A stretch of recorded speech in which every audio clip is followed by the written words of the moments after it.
안녕하세요. 얼마 전에 시댁에 한번 난리가 있었어요. 난데없이 시부모님 갑작스런 호출에 남편하고 부랴부랴 시댁에 다녀왔는데 도착해보니 집안 분위기가 말도 아니었고 웬 젊은 총각이 두 분 앞에 무릎을 꿇고 빌고 있더라고요. 신우는 옆에서 눈물 콧물 쏟으면서 울고 있었고요. 이게 무슨 상황인가 감도 안 잡혔는데 알고 보니 신우가 아주 대형 사고를 쳐버린 거예요. 속도 위반도 이런 속도 위반이 따로 없었죠. 우리 신우, 올해 나이 23으로 제 남편하고는 10살 차이, 그렇게 남들보다 느릿느릿 늦둥이로 태어났는데 늦게 태어난 만큼 과속을 즐기는 성격이었나 봐요. 아무튼 그나마 제가 듣기에 다행이라 생각했던 점은 그 남자가 군대를 다녀왔다는 사실이었죠. 적어도 신우 절해놓고 군대로 도망가지는 않겠구나 싶었거든요. 사실 이렇게 일이 꼬인 거 두 사람은 진작에 어떤 상황인지 알고 있었는데 보아하니 신우가 시부모님한테 혼날까봐 무섭다고 이야기하는 걸 계속 숨기면서 피해왔었나 봐요. 그런데 시간이 지나면서 배가 불러오니 더 이상 숨길 수 없는 지경에 이르렀던 거고요. 차라리 미리 말했다면 상황이 이렇게 되기 전에 손을 쓸 수 있었겠지만 그렇게 하기는 꿈도 못 꿀 만큼 시간이 지나버렸다는 게 오히려 두 사람한테는 독이 되었던 겁니다. 시댁이 난리가 난 상황인 건 알겠는데 솔직히 거기에 저희가 있어야 할 이유가 뭔가 싶긴 했습니다. 저희가 그 자리에 있는다고 뭐 해줄 수 있는 게 있던 건 아니니까요. 그냥 혹시나 머릿수라도 더 많으면 그 총각이 위압감이라도 더 느끼지 않겠나 싶어서 부른 거구나 싶었죠. 아니나 다를까 그 젊은 총각이 싹싹 비는데도 불구하고 시부모님이 엄청 호통을 치기 시작했어요. 우리가 이 결혼을 허락할 줄 알고 찾아온 거냐며 염치가 있네 없네 떠드시는데 솔직히 제 생각에는 그렇게 아무 결정권도 없는 총각만 닥달할 게 아니고 하루라도 빨리 그쪽 부모님 같이 해서 이야기 나누는 자리를 만드는 게 어떤가 싶었어요. 그래야 두 사람 어떻게 할지 이야기도 나누고 결혼을 시킨다면 하루가 아쉬운 상황이니만큼 결혼식 날짜부터 잡는 것이 더 나아 보였거든요. 솔직히 그렇잖아요. 결혼 안 시켜봐야 신우만 손해지 남자는 딱히 손해볼 게 없는 상황이니까 말이죠. 거기에 그 총각이 저한테까지 진심이 느껴질 만큼 두 분께 죄송하다 사죄하면서 꼭 따님, 그러니까 신우를 책임지고 평생을 행복하게 해주겠다 하고 있는데 내가 이 결혼을 허락해주겠냐, 내 눈에 흙이 들어가도 결혼만큼은 안 된다며 호통만 치면서 반대하실 게 아니고 신우를 생각해서라도 그쪽 집 부모님부터 모셔오라고 한 다음에 어른들끼리 이후 문제를 논의하는 게 맞다 싶었습니다. 하지만 끝까지 시부모님은 염치도 없는 게 어딜 찾아와서 빌고 있냐며 그렇게 싹싹 빈다고 니놈이 망쳐놓은 우리 딸아이 인생이 제자리로 돌아오겠냐며 끝까지 호통을 치면서 성질만 부리셨어요. 결국 끝까지 시부모님 마음을 돌리지 못하고 결혼 허락을 받아내지 못한 그 젊은 친구가 죄송하단 말만 반복하다가 혼나기만 더럽게 혼나고 별 소득도 없이 그렇게 집으로 돌아가고 말았죠. 그 젊은 총각이 나가니 화살이 신우한테로 돌아가서 이번에는 신우를 쥐잡듯 닥달하기 시작했어요. 그쯤 되니 진짜 저희는 이 자리에 왜 불렀나 싶더라고요. 그렇게 혼내기만 할 게 아니고 현실적으로 문제를 해결해야 하는 거 아닌가, 내가 나서서라도 시어머니한테 한마디 조언이라도 해야 하는 거 아닌가 하는 생각이 들던 찰나에 그 총각이 자기 부모님을 모시고 시댁으로 돌아왔어요. 가보겠다 말하고 집에서 나간 지 시간이 얼마 안 된 걸로 봐서 그쪽 집 부모님이 애초에 처음부터 시댁 근처에 와서 대기하고 계셨던 것 같더군요. 남자 쪽 부모님은 저희 시부모님하고는 다르게 이 상황을 현실적으로 해결하기를 바라시더라고요. 제가 생각했던 가장 이상적인 해결 방법이기도 했고 양가 어른들이 싸움판을 벌이는 게 아니라 한쪽이라도 정상적인 생각을 하고 있는 게 다행이다 싶었습니다. 당장 화가 나시는 건 이해한다고 하면서도 그래도 따님과 뱃속의 아이 생각하면 혼만 낼 게 아니고 하루라도 빨리 둘이 결혼부터 시키는 게 맞지 않겠냐는 이야기를 먼저 꺼내오셨어요. 그런데 시부모님은 두 분께 당신들은 뭘 잘했다고 우리를 가르치려 드냐며 역정만 더 내셨죠. 솔직히 따지고 보면 남자가 혼자 만든다고 만들어지는 것도 아니고 신우도 일조를 했으니 결과물이 나온 거 아니겠나요? 그런데도 자꾸만 큰 소리로 호통만 치고 있는 걸 보고 있자니 괜히 제3자나 마찬가지인 제가 다 조마조마하더라고요. 저러다 저 남자 부모님이 됐다고 그럼 양육비나 늦지 않게 보내면 되는 거냐고 하고 나올까 봐요. 그래도 두 분이 끝까지 점잖은 태도로 시부모님께 사과드리면서 그렇다고 이미 이렇게 시간이 지났는데 어떻게 병원으로 보낼 수도 없는 노릇 아니겠냐고 현실적으로 일을 헤쳐나가자는 제안을 해오셨어요. 시부모님이 애들 학교도 졸업 못하고 머리에 피도 안 마른 거 결혼만 시킨다고 되겠냐고 계속 역정을 부리시는데 그쪽 집에서 정말 생각지도 못한 제안을 해왔습니다. 그 남자 쪽 아버님이 사업을 하나 하고 계신답니다. 정확하게 회사 규모가 얼마나 되고 그런 건 말을 안 했지만 대충 말하는 투를 들어보니 여유가 좀 있는 것처럼 보였어요. 제안한 조건도 파격적이었습니다. 당장 아들을 회사에 취직시키는 건 주변 사람들 눈도 있고 해서 안 될 것 같다고. 하지만 인맥을 총동원해서 자기 앞가림 할 수 있는 직장을 구하도록 만들겠다고요. 그리고 신우는 책임지고 당신들 회사에 취직을 시켜서 일을 할 수 있게 도와주겠답니다. 이야기 들어보니 아들한테 회사를 물려주겠다고 하는 소리나 마찬가지였어요. 당장 23밖에 안 된 아들을 회사에 입사시키면 다른 직원들 눈치도 있고 해서 그렇게는 못할 것 같고 같은 업종에 있는 회사의 낙하산으로라도 취직시켜서 경력 쌓게 만들고 직원들이 인정할 수 있을 것 같은 시점에 당신 회사로 불러들여서 일을 가르쳐주겠노라고요. 팔은 안으로 굽는다지만 신우가 남편 동생이지 제 동생은 아니기 때문에 솔직하게 말씀드릴 수가 있는 게 솔직히 신우한테는 대박이나 마찬가지였어요. 신우가 뭐 얼굴 좀 이쁘장한 거 말고는 별 볼 일 없거든요.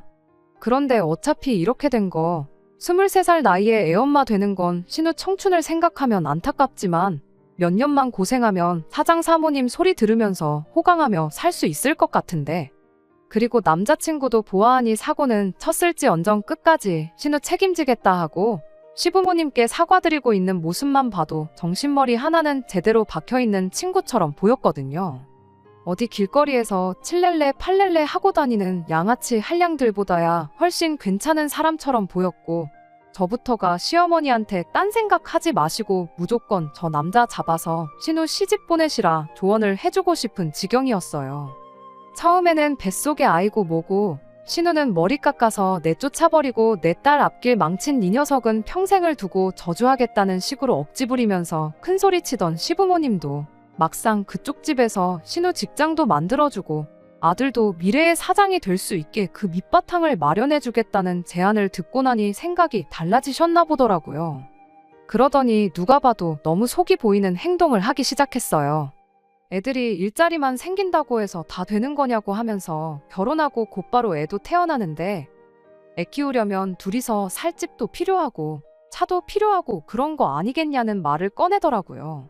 시부모님 딴에는 최대한 태어날 아이를 위해서 그러는 것처럼 돌려 말한 것 같지만 그 또한 누가 들어도 보아하니 그쪽 집 돈 좀 있는 집 같은데 이왕 해주는 김에 집도 해주고 차도 해줄 거냐? 대놓고 물어보는 거나 마찬가지였습니다. 제가 다 얼굴이 화끈거릴 지경이었지요. 속이 뻔히 보이는 시어머니 질문에도 그분들은 끝까지 점잖은 말투로 다른 사람도 아니고 자식이리고 손주까지 걸려있는데 그런 건 당연한 거 아니겠냐 하시며며 밑도 끝도 없는 시부모님 억지를 다 받아줬어요. 이쯤 되니까 신우가 속도 위반으로 인생을 망친 게 아니고 인생 대역전을 했구나, 시부모님 위해서 로또를 뽑아왔구나 싶었습니다. 신우가 그동안 하고 다니는 행실을 봐선 꼭 저 남자가 아니라도 언젠가 같은 이유로 다른 사람이 와서 똑같은 장면을 보여주고 있었을 수도 있겠다 싶었거든요. 그런데 어떻게 운이 좋게도 책임감 있고 거기에 든든한 부모님까지 있는 사람이 당첨됐구나, 그런 생각이었어요.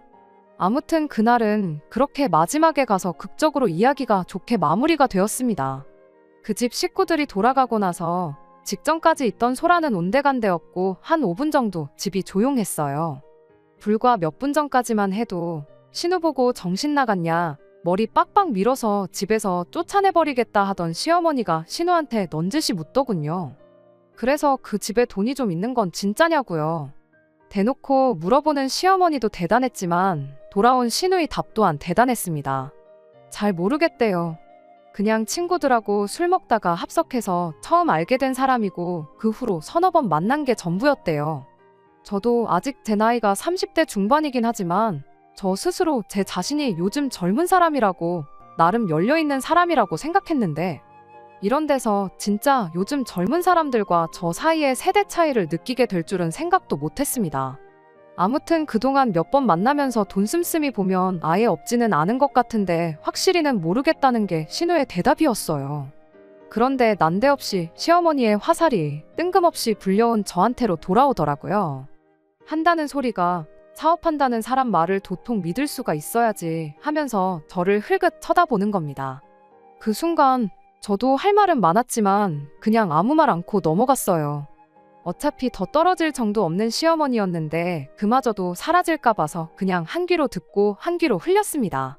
시어머니가 사업하는 사람 말을 믿을 수 없다는 말을 꺼낸 게 저희 친정 부모님을 두고 말한 거나 마찬가지였거든요. 저희 부모님이 인테리어 관련 사업을 하셨었어요.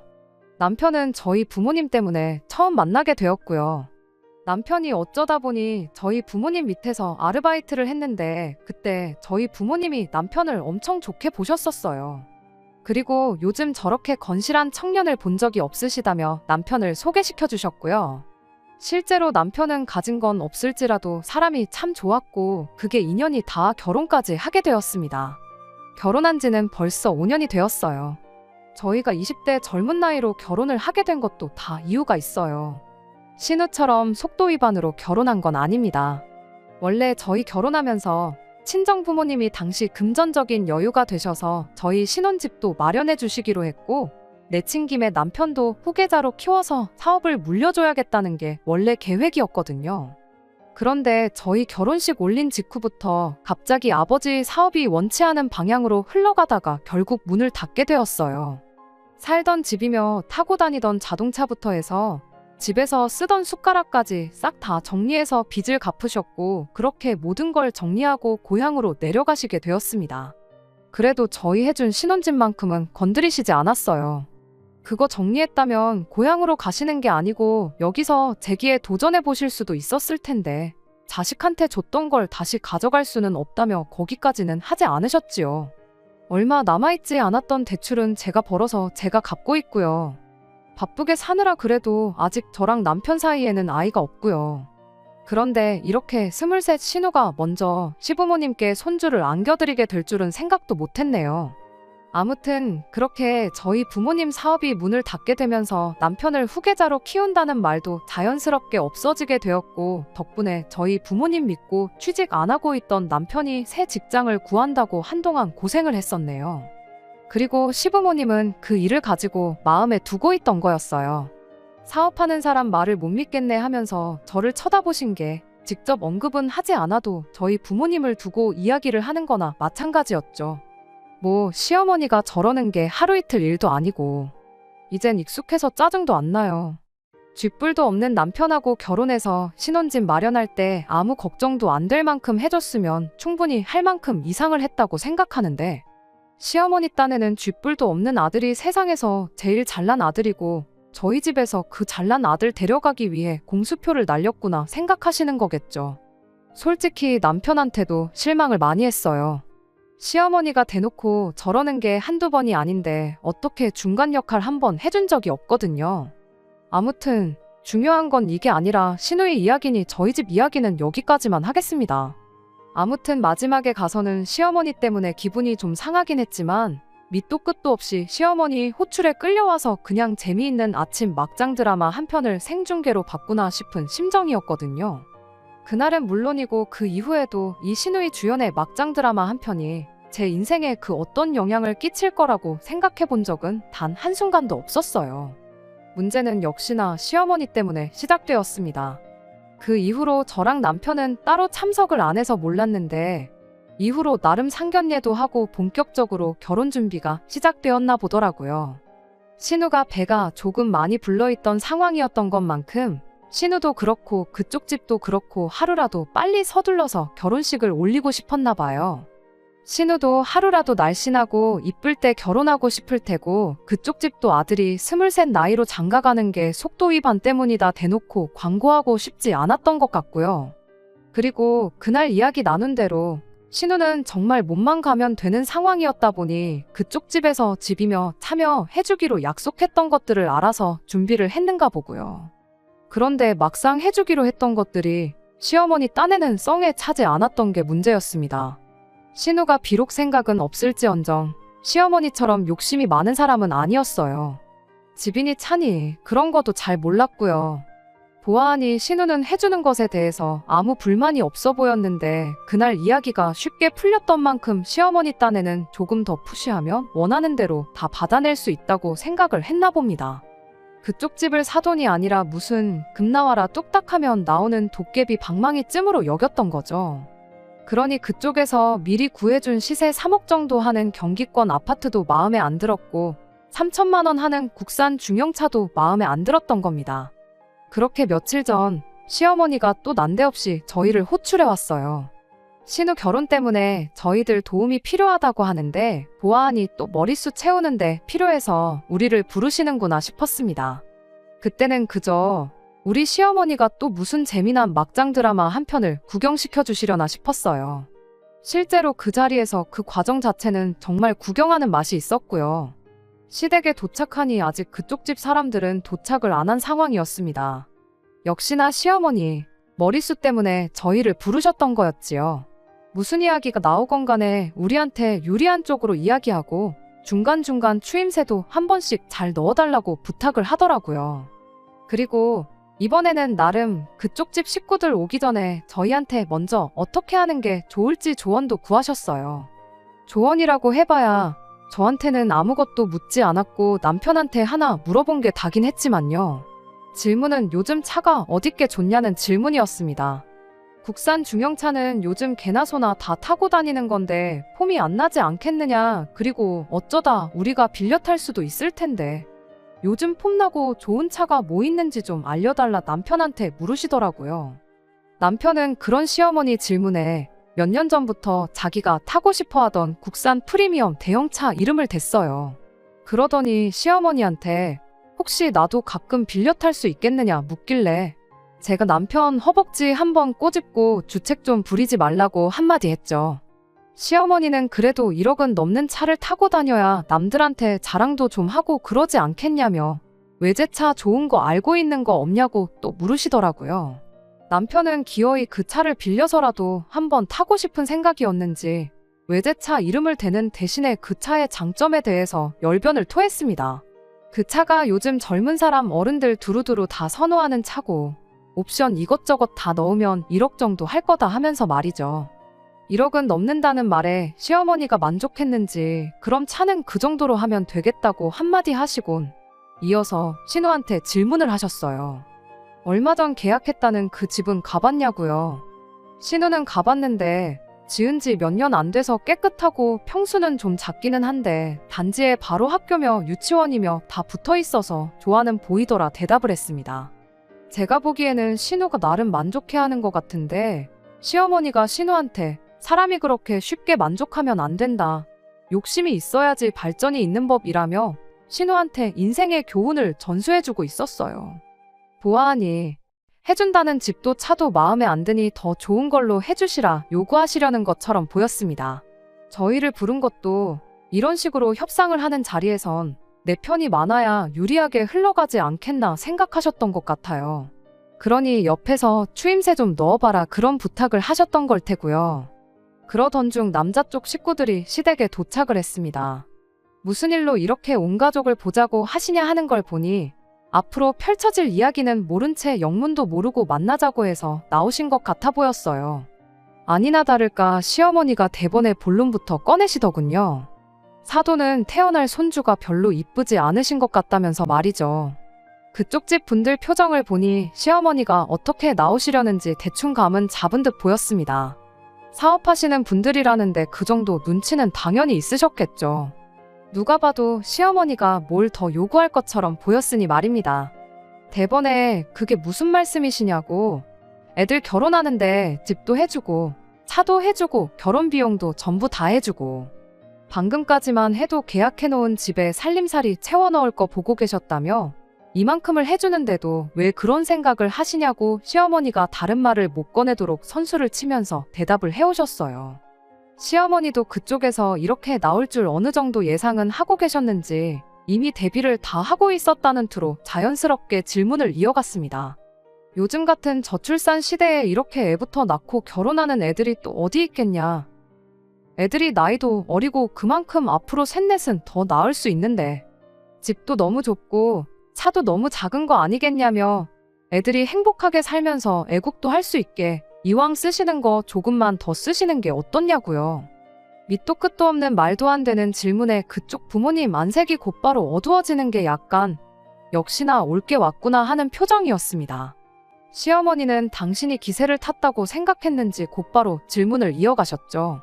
뉴스 보니 요즘 애들이 아주 보통이 아니더라시면서 타고 다니는 차나 집 가지고 등급을 나눈다더라 하는 이야기를 꺼내시는 거예요. 대놓고 말은 안 했지만 꺼낸 말 전부 집도 큰 집으로 다시 구해주고 차도 더 좋은 걸로 바꿔달라는 소리나 마찬가지였죠. 그쪽 집에선 애들이 사는 집 가지고 등급 나누고 하는 거 진짜로 그러는지는 모르겠지만 아직 아이가 태어나지도 않았는데 갓난쟁이들이 그러진 않을 거 아니냐시며 못해도 초등학교 고학년은 돼야 그런 거 인지하고 그럴 것 같은데 그날이 올 때까진 아직 10년도 더 남았으니 애들이 자력으로 노력해서 좋은 집, 좋은 차 사면 되는 거 아니겠냐고 처음부터 전부 다 해주는 게 아니라 그만큼 성공할 수 있게 앞에서 끌어주고 뒤에서 밀어주는 게 우리 역할 아니겠냐고 한마디 하시더군요. 그리고 요즘 이만큼이나 부모 지원받고 결혼하는 애들도 많지 않을 거다시면서 시어머니의 제안을 정중하게 돌려서 거절하셨어요. 저는 당연히 거절당하는 게 정상이다 생각했는데 시어머니는 설마 그렇게 고분고분하던 사람들이 이렇게 나올 줄은 몰랐다는 반응이었습니다. 우물쭈물하더니 그래도 두 분 사업하시는 분들이고 돈도 많으신 것 같은데 이왕 쓰는 거 조금 더 쓰면 어떻겠냐고 다른 사람도 아니고 자식들 위해서 쓰는 돈인데 그리 어려운 부탁이 아니지 않느냐고 그 시커먼 속내를 대놓고 꺼내왔어요. 그게 다가 아니라 마지막에 가서는 애 키울 땐 시댁보다는 친정손을 빌리는 게 보통 아니겠냐며 경기도는 너무 먼 것 같으니 당신이 오며 가며 하기 편하게 강남 쪽으로 집을 구해주시라 그렇게 한마디 하는 겁니다. 솔직히 편들어 주러 갔던 자리긴 하지만 누가 봐도 구걸에 가까운 우리 시어머니 노골적인 질문에 제 얼굴이 다 화끈거릴 정도였습니다. 아니나 다를까 그쪽 집에서도 아무리 사업을 한다고 한들 집에 20억, 30억 쌓아놓고 사는 사람들이 얼마나 되겠느냐며 난색을 표하셨죠. 말했다시피 이만큼 해주는 집도 거의 없을 거라고 확신한다며 이 이상은 못 해드린다. 이번엔 조금 어투를 강하게 해서 거절을 했습니다. 상식적인 선에서는 거절당하는 게 당연한 상황이긴 하지만 아무튼 시어머니도 꺼내는 말마다 그쪽 집에서 못 해준다. 안 된다 하고 나오니 열이 받았는가 봅니다. 다짜고짜 지난 그날처럼 쩌렁쩌렁 언성을 높이면서 갑자기 역정을 내기 시작했어요. 지금 그쪽 집 아들이 우리 딸 창창한 앞길 막아버렸는데 고작 3억 4억 가지고 쓱싹하려는 거냐고. 당신들 눈에는 우리 딸이 고작 그 정도 값어치밖에 안 하는 것처럼 보이냐며 우리 딸아이 인생값 제대로 치르라고 입에 개거품을 물기 시작했어요. 그때쯤부터는 저도 걱정이 되더라고요. 그쪽 집 부모님이 누가 봐도 불편한 기색을 숨기지 않는 와중에 시어머니는 대체 무슨 믿는 구석이 있길래 계속 저렇게 고자세를 유지하고 큰 소리를 내시는가 싶었어요. 아니나 다를까 그쪽 집에서 결국 폭발을 해버렸습니다. 알겠다고 그럼 원하는 대로 강남에 아파트 하나 얻어주겠다고요. 다만 그냥은 해줄 생각이 없다고 하면서 조건을 걸더라고요. 마침 자식 앞길 이야기 먼저 꺼내시지 않았냐고. 우리 아들도 앞길이 있고 꿈이 있는 아이였다고. 이렇게 갑자기 아이가 생겨서 결혼만 안 했으면 내년쯤 유학 가서 디자이너가 되는 꿈을 이루기 위해 노력할 아이였는데 이렇게 아이 때문에 그 꿈을 접게 되었으니 그 값은 받으셔야겠다는 겁니다. 집은 강남에 20억 하는 아파트로 구해주시겠대요. 대신 그 집에 들어갈 혼수에 애들 타고 다닐 차는 저희 시댁에서 마련해 오라는 겁니다. 혼수도 대충 싸구려를 말하는 게 아니라 보통 과거에 하던 대로 집값의 10% 정도는 해달라고요. 시어머니가 깜짝 놀라서 뭔가 말을 꺼내려고 했는데 시어머니가 입을 열자마자 아직 할 말 다 안 끝났다고 단호하게 말을 자르시더라고요. 그러더니 애가 뭐 여자 혼자 만드는 것도 아니고 피차 책임은 두 사람한테 똑같이 있는 거 아니겠냐고.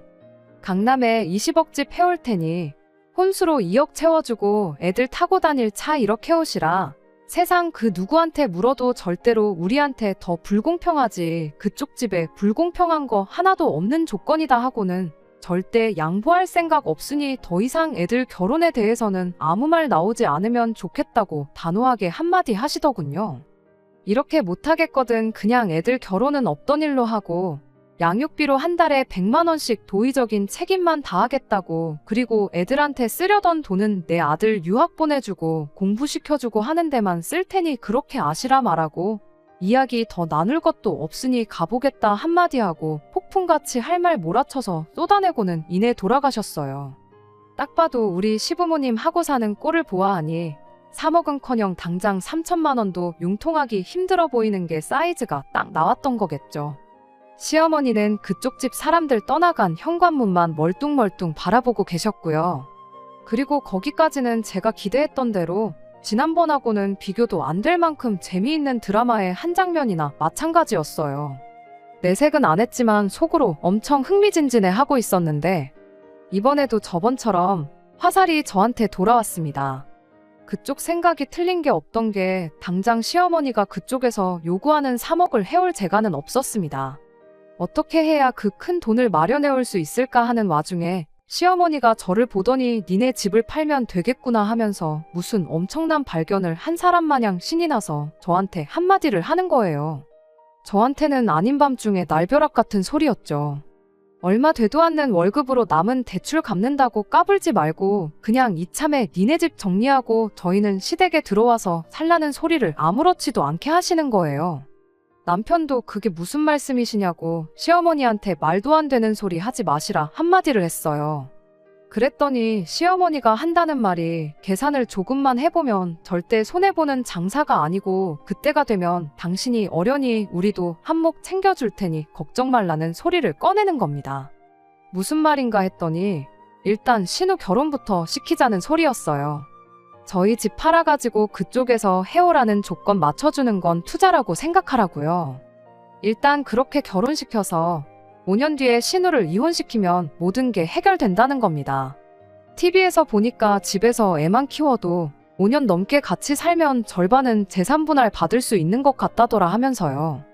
그것만 단순 계산해도 3억 넣어놓고 5년 뒤에 10억을 버는 7억짜리 투자라고. 그런 거저먹는 장사가 어디 있냐네요. 거기에 다른 건 몰라도 대한민국 땅에서 강남 집값이 오르면 올랐지 내려갈 일은 없다고. 5년 뒤에 그 집이 25억이 되어 있을지 30억이 되어 있을지 아무도 모르는 거 아니겠냐며 무조건 저희 집을 팔아서라도 신우 결혼부터 시키는 게 이득이라는 겁니다. 그렇게 이혼하고 나면 또 양육비는 양육비대로 뜯어낼 수 있다고 하면서 5년 뒤에 결실을 맺으면 저희 집 한 돈도 돌려주시겠다고 아주 자랑스럽게 이야기하는데, 세상에 저는 저희 시어머니가 좋은 분은 아니시라는 걸 알고는 있었지만 이 정도로 구제불능인 줄은 생각도 못했습니다. 당장 1시간도 전까지만 해도 니네 자식이 우리 귀한 딸 앞길 망쳐놓았다니 어쩌니 하면서 입에 거품까지 물어가며 열변을 토하시던 분이 당장 그 귀한 딸 아직 23, 5년 뒤에도 28살밖에 안 되는 딸을 이혼녀 만들어서 장사를 할 생각을 하고 있는 게 어처구니가 없었죠. 옆에서 신우가 시어머니한테 나 이혼할 생각 없는데 왜 그러시냐고 뭐라 하는데 시어머니는 그런 신우 말은 들은 척도 안 하고 네가 평생 어디 가서 그 큰 돈을 벌 수나 있겠냐고 그냥 엄마가 시키는 대로 하라고 신우를 찍어 누르더라고요. 제가 이런 사람들하고 그동안 한 식구라고 명절 때 떡국도 끓여 먹고 했던 게 다 부끄러워지는 겁니다. 시어머니한테 그런 말도 안 되는 계획에는 동참할 생각 없다고 말하고 시댁을 뛰쳐나왔어요. 현관문 밖으로 시어머니가 제 욕을 하는 게 다 들렸는데 그런 거 아랑곳하지 않고 집으로 혼자 돌아왔습니다. 남편은 제가 집에 도착하고 나서 1시간 정도 지나 집에 들어왔는데 시어머니한테 무슨 이야기를 듣고 온 건지 그래도 어머니 말이 아예 일리가 없는 건 아니지 않냐면서 시어머니 편을 들어주네요. 일단 그 3억만 마련해주면 신우 이혼하고 나서 재산 분할 받을 때 최대한 많이 우리 몫을 챙겨주신다고 약속받고 왔다면서. 우리 집 시세가 5억 정도 하지 않냐. 신우가 그 5년 채울 동안 우리는 시댁에 들어가 살고 수중에 남은 2억잘 굴리면서 월급은 월급대로 모으면 그때쯤 10억도 만들 수 있지 않겠냐고. 장인어른 사업 그렇게 되고 우리도 앞길이 막힌 거나 마찬가지인데 언제까지 이 집 하나 쥐고 이렇게 살아야겠냐고. 이 상황을 너무 나쁘게만 생각하지 말고 기회라 생각하고 한번 잘 살아보자고 저를 설득하는 거 아니겠나요? 저희 아버지 말 맞다나 건실하다는 거 하나 믿고 쥐뿔도 없는 남편하고 결혼한 건데 그 부모의 그 자식이라고 건실한 게 아니고 그냥 시키는 거 잘하는 꿈도 희망도 없는 사람이란 걸 결혼 생활 5년이 지나고 나서야 알게 되었네요. 남편한테는 미친 소리 하지 말라고 한 번만 더 그 소리 꺼냈다간 내가 그쪽 집 찾아가서 어머님 더러운 계획 다 까발려버리고 아예 결혼부터 못하게 막겠다 말하고 말았습니다. 여태까지 저는 기껏해야 막장 드라마 속 병풍이나 마찬가지인 엑스트라인 줄 알았는데 알고 보니 저도 그 이야기의 주인공 중 하나였다는 게 정말 충격적이네요. 시어머니야, 원래 그런 사람이었으니 그렇다 쳐도 남편까지 이 정도로 개차반인 사람일 줄은 몰랐습니다. 사람 정말 다시 볼 일이고 앞으로 내 인생은 어쩌나 싶네요. 안녕하세요.